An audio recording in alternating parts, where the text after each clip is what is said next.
जय Hind cadets. I am captain doctor Vinod Kumar Bairwa, NCC officer, Vanraj battalion, Ramniwas Bagh, Jaipur, Rajasthan directorate.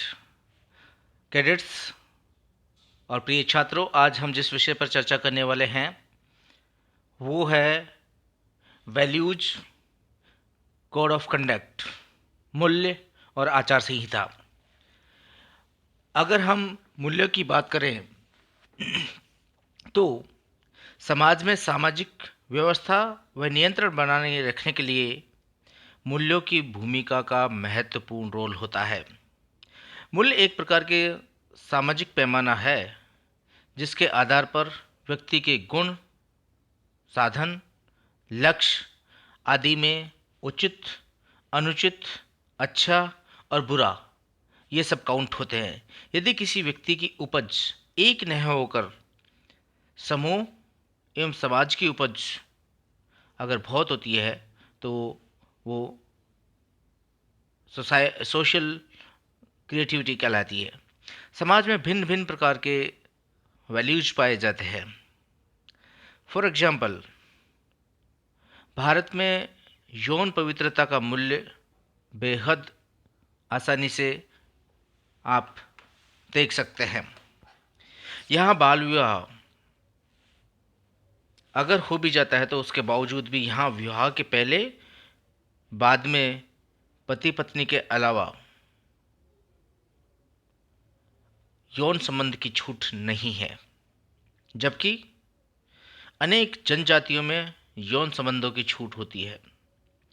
इसी प्रकार ईमानदारी, सच बोलना, सहयोग व सेवा के सामाजिक मूल्य आवश्यकता की पूर्ति करते हैं। आवश्यकता बदलने पर मूल्य भी बदलने लगते हैं।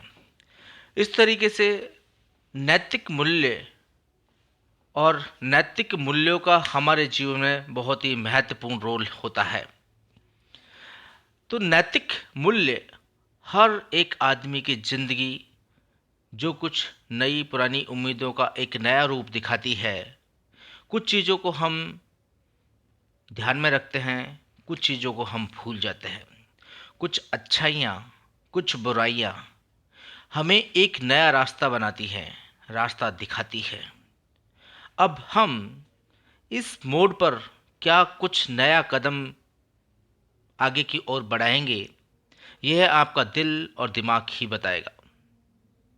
हमें हमेशा डेडिकेशन के साथ लगनपूर्वक सामाजिक सांसारिक जिम्मेवारियां निभाते हुए कुछ अलग करने का साहस रखना होगा। और यह तभी संभव है जब हर इंसान अपनी नैतिक मूल्यों का सही मूल्यांकन कर अपने साहसिक कदमों से इस धरती को गौरवान्वित करे। प्रिय छात्रों, नैतिक संहिता में नैतिक मूल्य के ऊपर अगर हम चर्चा करें तो देखिए, नैतिक संहिता और नैतिक मूल्य दोनों अलग अलग चीज होते हैं। नैतिक संहिता में नैतिक मूल्यों को शामिल किया जा सकता है, जबकि आचार संहिता में उन आचरणों को एवं कार्यों का उल्लेख होता है जो नैतिक संहिता से ससंगत तथा उसी पर आधारित होते हैं। नैतिक संहिता सामान्य एवं अमूर्त होती है, जबकि आचार संहिता विशिष्ट एवं मूर्त होती है। नैतिक संहिता स्थायी होती है और आचार संहिता परिवर्तनशील होती है। इसीलिए कहा जाता है कि जो नीति शास्त्र है, इथिक्स जो है, जिसे हम व्यवहार दर्शन, नीति दर्शन, नीति विज्ञान, आचार शास्त्र भी कहते हैं, दर्शन की एक शाखा है। अच्छा और बुरा, सही और गलत, गण और दोष, गुण और दोष, न्याय और जुर्म जैसी अवधारणाओं को परिभाषित करके नीति शास्त्र मानवीय नैतिकता के प्रश्नों को सुलझाने का प्रयास करता है। किसी भी लोक सेवक को, जो हम गवर्नमेंट एम्प्लॉयज हैं, मैं उनके बारे में बात करना चाहूँगा, किसी भी लोक सेवक को नैतिक रूप से सक्षम होना चाहिए। नैतिक रूप से सक्षम लोक सेवक वह होता है जो उच्च कोटि के वैयक्तिक और व्यावसायिक व्यवहार वाला हो, प्रासंगिक नीति शास्त्र, संहिता और विधि का ज्ञाता हो, चुनौतीपूर्ण परिस्थितियां उत्पन्न हो जाने पर नैतिक तर्कबंदी का प्रयोग करने की क्षमता रखता हो, नैतिकता पूर्ण कृत्य करता हो तथा सामाजिक और सार्वजनिक एजेंसियों और संगठनों में नैतिकतापूर्ण व्यवहार एवं पदाधिपति को बढ़ावा देता हो। नैतिकता या नैतिक मूल्य वास्तव में एक ऐसी सामाजिक अवधारणा है जिसका मूल्यांकन किया जा सकता है। यह कर्तव्य की आंतरिक भावना है और उन आचरण के प्रतिमानों को समन्वित रूप है जिसके आधार पर सत्य असत्य, अच्छा बुरा, उचित अनुचित का निर्णय किया जा सकता है या लिया जा सकता है। यह विवेक और बल से संचालित होती है। जो वैल्यूज हैं, जो कोड ऑफ इथिक्स हैं, जिसके बारे में मैंने पूर्व में भी आपको चर्चा की कि हमारे यहाँ पर जो सबसे ज़्यादा वैल्यूज को अगर डिस्कस किया तो हस्बैंड एंड वाइफ के रिलेशनशिप को, that is the purest and the one of the most reliable relation की हम बात करते हैं। यहाँ पर एक पोइम के द्वारा आज का क्या परिदृश्य है, किस तरीके से इथिक्स और मोरल वैल्यूज डाउन हो रहे हैं, उसके ऊपर एक बुक में से मैंने कहीं से एक स्लाइड को लेकर के आपके सामने रिप्रेजेंट करने की कोशिश करता हूं। और ये पोइम इस तरीके की है, आप इसको ध्यान से सुनिएगा कैडेट्स। ये आपके जीवन में एक महत्वपूर्ण बदलाव लाने में अभूतपूर्व योगदान देगी। ज्ञान बिक गए, ध्यान बिक गए, कलम बिकी, सम्मान बिक गए। ज्ञान बिक गया, ध्यान भी बिक गया, कलम पत्रकारिता बिक गई है, सम्मान बिक गया है, छोटी छोटी सुविधाओं पर बड़े बड़े ईमान बिक गए। छोटी सी सुविधा मिले, ओके, सारे ईमान बिक जाते हैं। सोच समझकर मुंह से बोलो, दीवारों के कान बिक गए। अरे भाई, सोच समझ करके बोलना है राइट नाउ। अब तो लोग मतलब दीवारों के भी कान बिक गए हैं। It is earlier it was said that कि दीवारों के भी कान होते हैं, but right now they have been sold out. उनसे पूछ जिंदगी क्या है, जिनके सब अरमान बिक गए।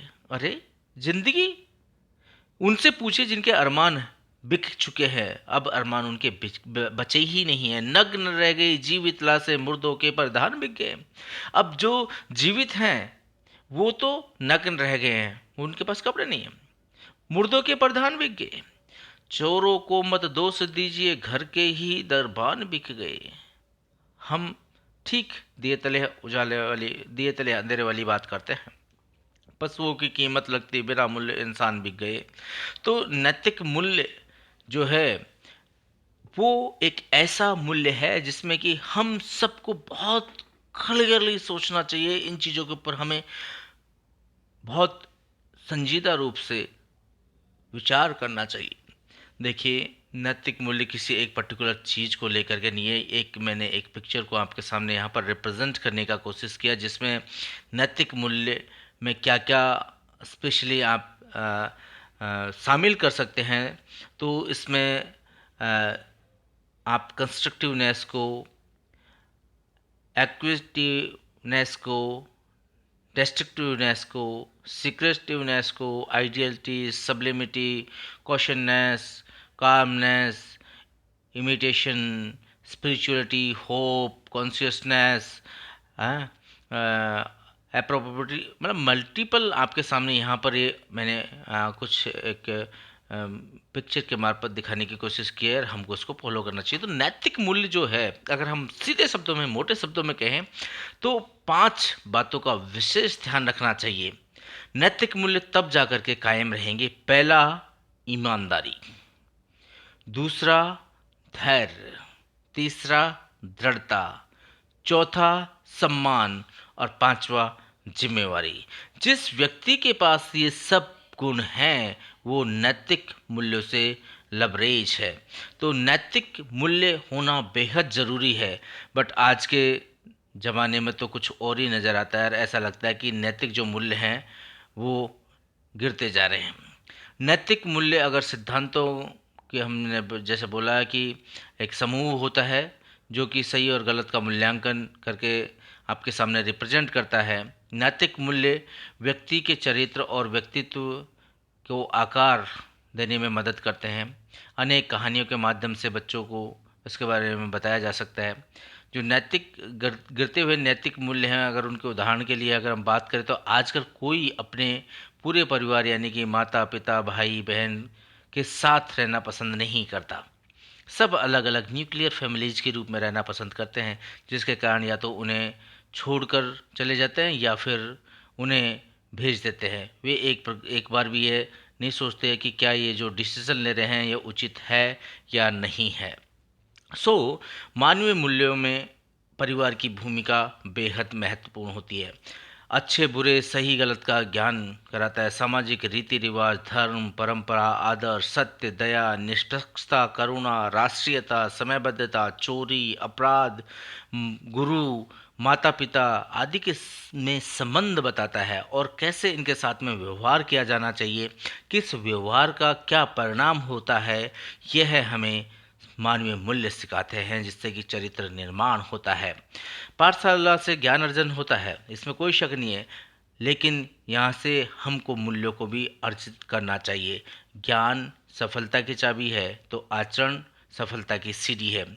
स्टूडेंट एंड कैडेट्स, ये एक महत्वपूर्ण बात थी जिसके बारे में हमने चर्चा की। देखिए, नैतिकता एक मैंने आपको बताया कि एक दार्शनिक अवधारणा है जो सही और गलत की अवधारणा को व्यवस्थित करता है, बचाव करता है, अनुशंसा करता है। यह जरूरी है कि मनुष्य के नैतिक व्यवहार में इसको शामिल किया जाए। नैतिकता अच्छे बुरे सही गलत गुण दोष आदि की चिंताओं से संबंधित है। लेकिन कुछ लोग सोचते हैं कि सफल जीवन वह है जिसमें कि हमारे पास अकूत भौतिक संपदा है और अधिकार प्राप्त है। यद्यपि हमें ये सब मिल भी जाए तो हम कभी संतुष्ट नहीं हो पाते और सदा भयभीत भयभीत रहते हैं, और कहीं ये रहता है कि हमसे कहीं ये छिन न जाए। ये सब हम जितना जोड़ते हैं, विशेषतः जब दूसरों की कीमत पर जुटाते हैं, तो वो उतने ही बड़े शत्रु बन जाते हैं। अब ये तो कोई कहेगा नहीं कि जीवन सफल वह है जहाँ पर लोग उसे पसंद नहीं करते हों। सफल जीवन वह है जिसमें हमारे बहुत सारे मित्र हों, लोग हमारी संगति में रहकर सुख का अनुभव करते हो, like a gentleman who always ease and feel comfort to the colleagues और द सराउंडिंग जो उसके नियर बाय होते हैं। फिर इसमें कोई अंतर नहीं पड़ता है कि हमारे पास कितना धन है अथवा बल है। हमारे पास भावनात्मक सहारा होगा, जिससे हमें यह बल प्राप्त होगा कि हम किसी भी स्थिति का सामना कर सके। नैतिकता के दिशा निर्देश हमें बताते हैं कि किस प्रकार का व्यवहार सुख की ओर ले जाएगा और उससे कैसे समस्याएं उत्पन्न होंगी। जब हम ईमानदारी से दूसरों को सुखी बनाना चाहते हैं तो उन्हें भरोसा होता है कि हम उन्हें छलेंगे, सताएंगे या शोषित नहीं करेंगे। यह प्रत्येक मिलने वाले व्यक्ति से हमारी मैत्री का आधारशिला का काम करता है। वे हमारे साथ निश्चित और सुखी खुश रहते हैं क्योंकि वे जानते हैं कि डरने की कोई बात नहीं है। बदले में हम उनसे अधिक सुख का अनुभव करते हैं। ये कौन चाहेगा कि हम जब भी किसी के पास जाए तो तुरंत सावधान हो जाए या भय से कांपने लगे। हर किसी को मुस्कुराता हुआ चेहरा ही स्वागत योग्य लगता है। इसलिए कैडेट से जीवन में महत्वपूर्ण बिंदु है कि आपके मूल्य उचित होने चाहिए, आपकी नैतिकता का लेवल उत्कृष्ट होना चाहिए। मनुष्य एक सामाजिक प्राणी है। हमें जीवित रहने के लिए दूसरों का सहारा चाहिए, केवल तब तक नहीं जब अवश्य शिशु अथवा नर्सिंग होम में पड़े जर्जर वृद्ध हों या होते हों, बल्कि आजीवन हमें औरों की सहायता और देखभाल करनी चाहिए। प्रेमपूर्ण मित्रता से जो भावनात्मक सहारा मिलता है वह जीवन को परिपूर्ण बनाता है। नैतिकता की गहरी समझ हमें हर मिलने वाले से मैत्रीपूर्ण संबंध स्थापित करने में सहायक होती है, हमारा सहयोग करती है। तो इससे पूर्व मैंने आपको बताया था कि नैतिक संहिता और आचार संहिता दोनों में मेजर डिफरेंस होता है, दोनों को हम अलग अलग करके देख सकते हैं, लेकिन आचार संहिता मैंने आपको कहा कि ये परिवर्तित होती रहती है, परंतु नैतिक जो संहिता है वो परिवर्तित नहीं होती है। नैतिक संहिता में मूल्यों को शामिल किया जाता है, जबकि आचार संहिता में कोड ऑफ कंडक्ट को शामिल किया जाता है, उनका उल्लेख होता है, जो कि नैतिक संहिता से सुसंगत या उसी पर आधारित होती है। नैतिक संहिता सामान्य और अमूर्त होती है, जबकि आचार संहिता विशिष्ट और परिवर्तित होती है, मूर्त होती है। नैतिक संहिता के अंतर्गत शासन के प्रमुख मार्गदर्शी सिद्धांतों को रखा जाता है, जबकि आचार संहिता में स्वीकृत और अस्वीकृत व्यवहारों की सूचना और उनकी कार्रवाइयों को रखा जाता है। इसलिए नैतिक शास्त्र और नैतिक संहिता और आचार संहिता, इन दोनों में, या नैतिक संहिता और आचार संहिता दोनों में अंतर होता है। मैंने आपको कहा कि नैतिक संहिता जो है वो स्थायी होती है, आचार संहिता परिवर्तनशील है। जैसे ईमानदारी नैतिक संहिता का एक पक्ष है जो सदैव यथावत है, परंतु आचार संहिता में परिवर्तन आवश्यक है, क्योंकि समय के साथ साथ आचरण के भिन्न भिन्न रूप यानी कि भ्रष्टाचार, अपराध आदि सामने आते रहते हैं। इसलिए आचार संहिता का परिवर्तित रूप का होना या इसका हर समय पर चेंज होना बेहद आवश्यक है। इसलिए क्योंकि ये जो आचार संहिता है, ये इसमें और जो नैतिकता की जिसकी हमने बात की उसमें यही मेजर डिफरेंस है। अब द्वितीय प्रशासनिक सुधार आयोग और लोक सेवकों के द्वारा जो अनुपालन किए गए निम्नलिखित सिद्धांत और सुझाव हैं, जिनके बारे में मैं आपको यहाँ पर चर्चा करना चाहूँगा। सत्यनिष्ठा, लोक सेवकों को निर्णय निर्माण में केवल सार्वजनिक हितों का ध्यान रखने चाहिए, न कि व्यक्तिगत हितों का। निष्पक्षता, सत्यनिष्ठा की मैंने बात की कि लोक सेवकों को निर्णय निर्माण में केवल सार्वजनिक हितों का ध्यान रखना चाहिए, व्यक्तिगत हितों का बिल्कुल नहीं। निष्पक्षता, लोक सेवकों को अपने आधिकारिक कार्यों के निष्पादन में गुण एवं अवगुण के आधार पर निर्णय लेना चाहिए। तीसरा है प्रतिबद्धता, सार्वजनिक जीवन के प्रति लोक सेवकों को प्रतिबद्ध रहना चाहिए। चौथा है उच्च व्यवहार, लोक सेवकों को सभी लोगों के सामने सम्मान व विनम्रता के साथ व्यवहार करना चाहिए। पांचवा है कर्तव्य के प्रति निष्ठा, लोक सेवकों को सदैव अपने कर्तव्यों एवं जिम्मेवारियों के प्रति पूर्ण निष्ठा और लगन के साथ कार्य करना चाहिए और पूर्ण लगन बनाए रखनी चाहिए। And the last but not the least, जवाबदेही, एक लोक सेवक को अपने निर्णय और अपने कर्तव्यों के प्रति जवाबदेही होना चाहिए। अगर वो अपने निर्णय और कर्तव्यों के प्रति जवाबदेह नहीं है तो निश्चित रूप से वह उसकी असफलता होगी। इसलिए नैतिक मूल्यों का अपने या हमारे असल जीवन में बेहद महत्वपूर्ण रोल है। हमें हर एक दिन, हर रोज नई पुरानी यादें, नई उम्मीदें, एक नया होरिजन दिखाती हैं। प्रत्येक व्यक्ति को इस बात का ध्यान रखना चाहिए कि कुछ एक चीज़ें अच्छी होती है उनको हम याद रखते हैं, जो गलत होती है उनको भूल जाते हैं। यानी कि हम कहेंगे कि जो अच्छाइयाँ हैं वो याद रह जाती है और बुराइयाँ जो है उसको भूल जाते हैं। लेकिन ये ध्यान रहे, अच्छाइयाँ और बुराइयाँ हमें एक नया रास्ता दिखाती हैं, और अब हम इस मोड़ पर पहुंचते हैं कि अब हमें नया कदम कौन सा उठाना है, क्योंकि एक तरफ अच्छाई मिलनी है, दूसरी तरफ बुराई मिलनी है। आपका दिल और दिमाग ही ये बताएगा। हमें हमेशा लगनपूर्ण तरीके से, बहुत ही डेडिकेटेड होकर के सामाजिक सांसारिक जिम्मेवारियों को निभाते हुए कुछ अलग और साहस रखकर कार्य करना होगा। ये तभी संभव है जब हर इंसान अपनी नैतिक मूल्यों का सही मूल्यांकन कर अपने साहसिक कदमों से इस धरती को गौरवान्वित करे। Cadets, I think I have tried my best to teach you the values, the code of conduct, so that you can adopt these values and code of conduct in your day to day life. And I hope if you have any discussion, any some sort of confusion, you can talk to me, you can call on my personal mobile number. I think this is sufficient, or to say enough. I will be present with a new lecture after a short while. Till then, bye bye, jai hind.